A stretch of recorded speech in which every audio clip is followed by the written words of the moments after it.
il arrive que le pape prenne parfois des décisions radicales pour l'Église, en déclarant des vérités très étonnantes, et qu'il soit pourtant suivi par tous les catholiques. C'est le cas par exemple lorsqu'il décide de canoniser un saint ou de proclamer la doctrine chrétienne. En revanche, il arrive également que le pape s'exprime sur des sujets importants de l'actualité, comme par exemple l'accueil de migrants, sans être suivi par le reste de l'Église. Qu'est-ce que cela signifie ? Quel est le rôle de la parole du pape ? L'Église catholique veut suivre le chemin montré par Jésus, au cours du passage qu'il a fait sur terre dans les premières décennies de notre ère, en Judée et en Galilée. À cette époque, Jésus a rassemblé un groupe de 12 hommes, qui sont devenus ses apôtres, à qui il a enseigné pendant 3 ans, afin qu'ils puissent porter son message au monde. Ce message est retranscrit dans les 4 évangiles, qui rapportent ses actes et ses paroles.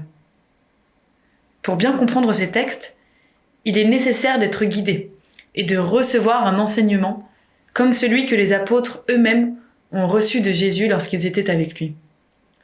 Ce travail d'interprétation est très important et peut avoir des conséquences immenses.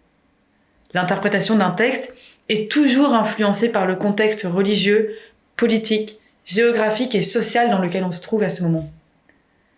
Pour chaque personne qui va les lire, il peut donc y avoir une manière différente de comprendre un texte. Jésus avait conscience de la difficulté que représenterait la transmission de son message, tel qu'il a voulu le donner à ses disciples. En rassemblant 12 apôtres autour de lui, pendant 3 ans, il a constaté toutes les divergences qui peuvent émerger entre des personnes, même si elles sont de bonne volonté. C'est la raison pour laquelle il a créé l'Église et lui a donné un chef en la personne de l'apôtre Pierre. « Tu es Pierre, lui a-t-il dit, et sur cette pierre je bâtirai mon Église. » En instaurant un chef pour son Église, Jésus lui a donné le pouvoir de trancher les conflits qui pourraient apparaître entre les autres apôtres.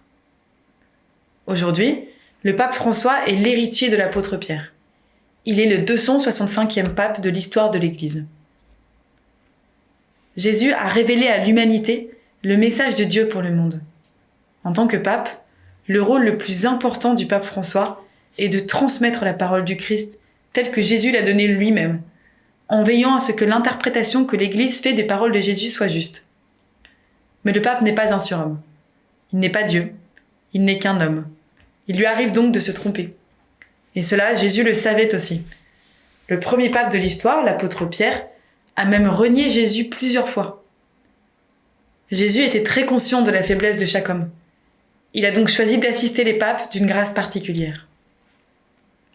En donnant à Pierre la direction de la première Église, Jésus a également établi que l'Église resterait dans la vérité et garderait ses paroles, en déclarant que la puissance de la mort ne l'emportera pas sur elle. La grâce mystérieuse que Jésus a accordée au pape est celle de ne pas enseigner d'erreur quant à la foi et l'interprétation des Écritures. Le moyen par lequel cette grâce est déployée est mystérieux. Mais au final, cela importe peu. Les faits parlent d'eux-mêmes.